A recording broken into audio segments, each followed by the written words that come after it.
Hello বন্ধুরা, আবার চলে এসেছি তোমাদের সামনে একটা নিয়ে। আমি আর এই ভিডিওটার টপিকটা হচ্ছে পার্ট 2। পার্ট 1টা যারা তোমরা দেখোনি তারা প্লিজ দেখে নিও, না হলে বুঝতে পারবে না। আমি এই ভিডিও ডেসক্রিপশানে ফার্স্ট ভিডিওটা তোমরা প্লিজ চেক আউট করে নিও। তো চলো শুরু করা যাক। Let's go. আচ্ছা, আমাদের এই ইন্টারমিটেন্ট ফাস্টিংয়ের গুড এফেক্টগুলো জানার আগে এটা বুঝতে হবে যে সব জিনিসেরই যেরকম একটা ভালো দিক থাকে সেরকম কিন্তু খারাপ দিকও থাকে। তো আমরা সেটাকে কিভাবে চুজ করব, যে তাহলে তো তোমরা বলতে পারো যে সবারই যখন ভালো দিকও রয়েছে খারাপ দিকও রয়েছে, তাহলে আমরা কোন জিনিসটাকে চুজ করব। তো আমাদের দেখতে হবে সেই ক্ষেত্রে যে আমরা যেই জিনিসটাকে চুজ করছি বা যেই ডায়েটটাকে চুজ করছি সেটার ব্যাড এফেক্টটা বেশি না গুড এফেক্টটা বেশি। যদি দেখি যে গুড এফেক্টটা ব্যাড এফেক্টের থেকে কম হচ্ছে, তাহলে আমরা অবভিয়াসলি সেই ডায়েটটাকে বাদ দেব। এবং যেই ডায়েটটার ব্যাড এফেক্টটা তোমার কম হবে রাদার দেন গুড এফেক্ট, আমরা কিন্তু সেই ডায়েটটাকেই চুজ করব।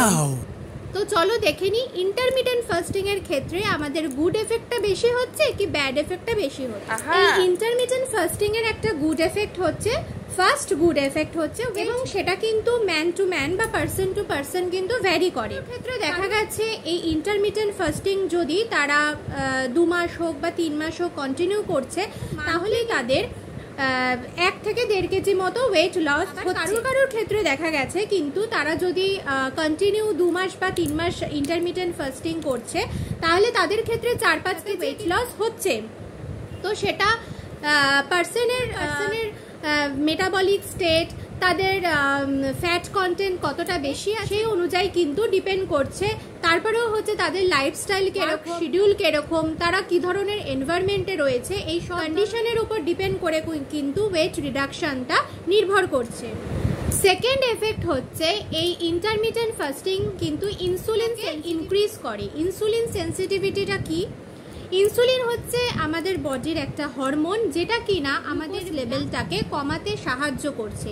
কিভাবে কমাচ্ছে সেটা আমাদের বডি, আমরা জানি, অসংখ্য সেল দিয়ে তৈরি হয়। সেই সেলগুলোর মধ্যে আমরা যখন বাইরে থেকে আউটসোর্সে গ্লুকোজ কন্টেইনিং কোনো ফুড খাচ্ছি, তখন সেই গ্লুকোজটা ব্লাডে আসছে এবং সেটাকে করছে বিভিন্ন সেলগুলোতে আপটেকে বা ইনটেক করতে হেল্প করছে। কারণ বিভিন্ন সেলের আমাদের মেন এনার্জির সোর্স হচ্ছে, সেটা আমরা অ্যাজ আ গ্লুকোজ হিসাবে কিছু কনজিউম করি বা কোনো কার্বোহাইড্রেট রিচ ফুড গ্রহণ করি, সেটা কিন্তু ভেঙে আমাদের বডিতে কনভার্ট হচ্ছে এবং সেটা ইনসুলিন হরমোন, যেটা কিনা প্যানক্রিয়াস থেকে তৈরি হচ্ছে, সেটা আমাদের সেলগুলো গ্লুকোজ আপটেকে কিন্তু হেল্প করছে।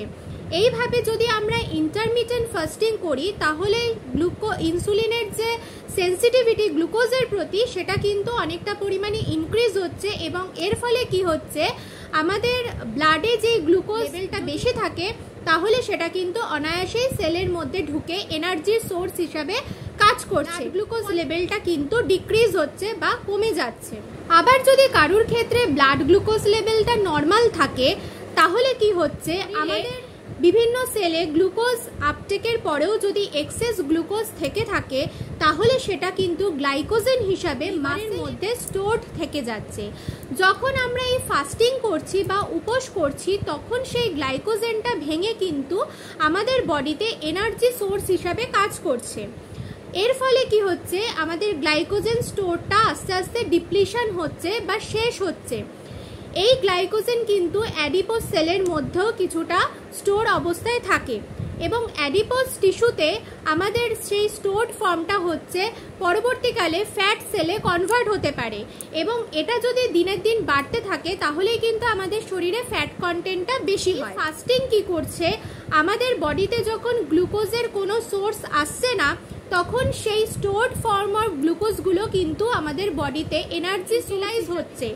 এর ফলে আমাদের বডিতে গ্লাইকোজেন ফ্যাট হিসাবে যেই স্টোরড ফর্মগুলো ছিল এনার্জি রিসোর্স হিসাবে, সেগুলো আমাদের বডিতে ইউটিলাইজ হচ্ছে। এর ফলে ফ্যাট সেল যদি আস্তে আস্তে ডিপ্লিশন হয়ে আমাদের শরীরে এনার্জি সাপ্লাই করছে, তাহলে আমাদের বডিতে ফ্যাট কন্টেন্টটা আস্তে আস্তে কমতে থাকবে।